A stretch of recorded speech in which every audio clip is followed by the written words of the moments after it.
Charleston Southern head coach Gabe Gardina. The Buccaneers are going to open the season conference play at Lindenwood Thursday night. It is the first time since the 2011 season that OVC conference game is open the year. So, Coach, thoughts about your team? Then we'll go to some questions. Well, obviously, excited to play football against another team. I guess let me get the elephant out of the room here first. Lek Powell is going to be our starting quarterback. Excited about him, what he's done in the spring and in the fall. Very, very close quarterback competition between him and Jared Eccles.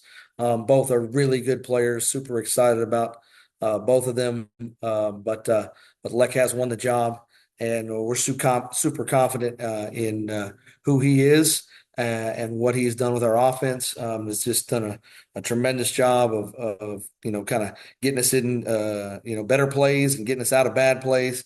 Obviously, we think he's super talented with his arm and his legs and just in between his ears. I'm excited to see who he can become throughout the season. Obviously, Coach Stu and his group out there at Lindenwood is a big test. A great team, very just great culture amongst their team. You can just tell from afar that they do things the right way. And I'm excited to get on the plane. Excited to open the season in conference against a great opponent.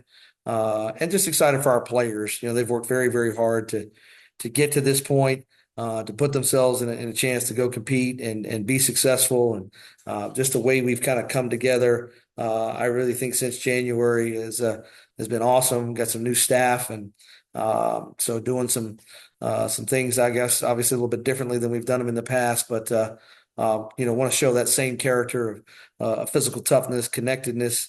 Want to play with an edge and with fanatical effort. So super.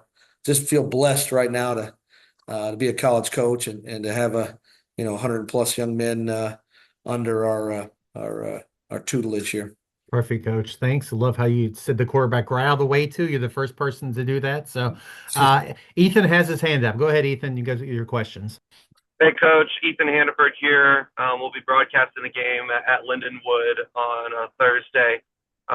First off, regarding that quarterback battle between Powell and Eccles, how long did it? What can you share about the decision-making process, and how close was it? What stood out to you about Powell that feels as though, at least for now, he puts your team in a better position to be able to have success off the jump?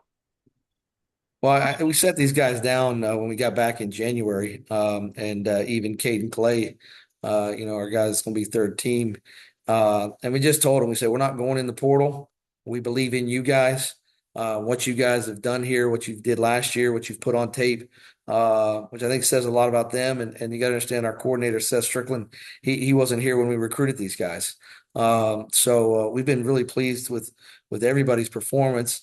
But we started in January, we went through spring, went through the summer, and really went through the second scrimmage here in fall camp.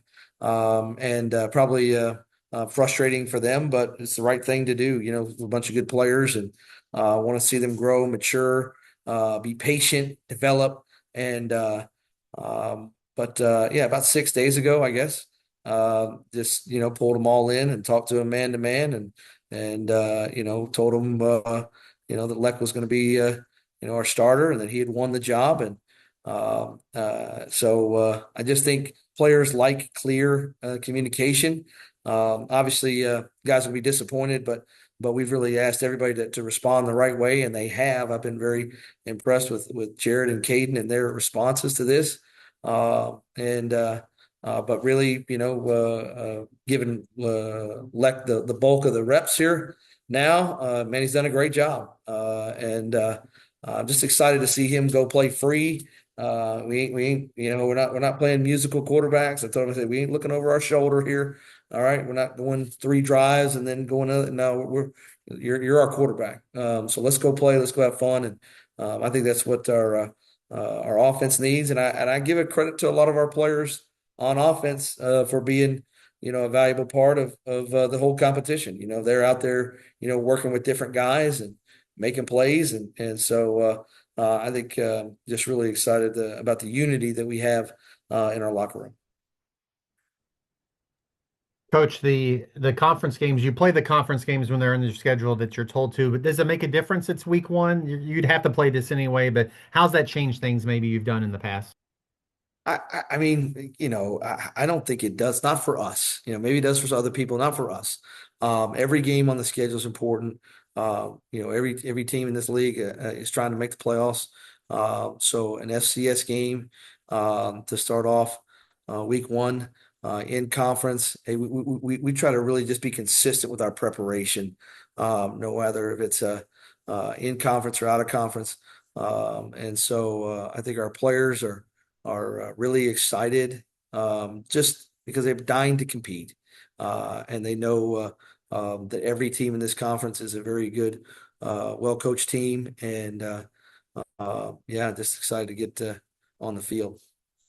And with any season, it's newness, but how do you know like what Lindenwood has? They have new players, different things. How's that changed in your time as a head coach? Maybe the uncertainty of like you can watch film, but you really don't know until you get out there what your opponent's going to do. Yeah, I mean, you read the depth charts, and we've been all over the Lindenwood message boards and Twitter stalking people. No, I'm just kidding. We're doing all the research that we can. What I'm saying, and you're trying to use the resources of PFF and different things just to go back and watch snaps, and maybe a guy played somewhere, just to see what they do. But at the end of the day, we try to really boil this thing back to being internally focused on our own team and getting our own guys to improve. And it's, week one, I would say that, more games in every week of the season are going to be lost than won, but especially week one. Hey, we need to tackle well. We need to, run to the football. We need to do the fundamental things, take care of the ball. We need to block and get off of blocks. And just really kind of make this thing simple. It's hard not to over prepare, I think, because you have a little more time and you're trying to cover every situation so that your players have less stress in the game. But at the end of the day, it's going to be about, their 11 and our 11, competing and finding out, who can execute the best. Ethan has a follow. Go ahead, Ethan. Yeah, coach. You guys have a lot of talent on the defensive side this year. I think I saw 3 or 4 preseason first team all conference guys by Phil Steele and several on the third team as well. What do you expect the strengths of your defense to be in 2026? I just think it's the way we're trying to play. We really want to play with fanatical effort. I know that Steve Zykowski is a good player. Old Stevie tackles, as they're calling him at media day. And we know he's going to be consistent. We know that Anthony Paulk is a good corner, and we like a lot of our guys. But it's really the way and the style that we play. I think it's a good thing. We're got a new coordinator. So we'll see what the adjustment looks like to being in a game with live bullets and what the adjustments his process is to making adjustments. But I'm really excited about Coach McCray. He drove me crazy as an offensive coordinator for so many years. I'm so glad to have him on my own team now. And so I think that's what we're trying to be about is how we play, not necessarily how we line up. Did you have one more, Ethan, or was that it? That was it. All right. Well, Coach, appreciate your time. Best of luck this week. We'll talk to you again next week. Thank you, Thanks, Coach. Kyle.